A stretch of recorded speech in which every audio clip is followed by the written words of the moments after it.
മാലയം നുണയാണ് മൗലവി പൊട്ടിച്ചിരിക്കുന്നത്. ഏറ്റവും വലിയ നുണ അതിവിടെ തെളിയിച്ചിട്ടാണ് ബാക്കി കാര്യം. നിങ്ങളെ കഴുത്തിൽ കൊടുക്കാൻ തന്നെയാണ് ഞാനത് വായിച്ചത്. രണ്ട് ന്യൂനതകൾ ഹദീസിനുണ്ടല്ലേ?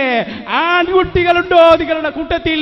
ആ ഹദീസിനൊരു ന്യൂനത തെളിയിക്കാൻ, അതാണ് ഞങ്ങൾക്ക് പറയാനുള്ളത്. ആരാണ് നിങ്ങൾക്കത് ന്യൂനതയുണ്ട് എന്ന് പഠിപ്പിച്ചതെന്ന് തെളിയിക്ക്. എന്റെ മൂന്നാമത്തെ ചോദ്യം അതാണ്. ഈ ഹദീസിൽ രണ്ട് ന്യൂനതകളുണ്ടെന്ന് ഹനീഫ മൗലവി, എന്താണ് ഈ ഹദീസിന്റെ ന്യൂനത?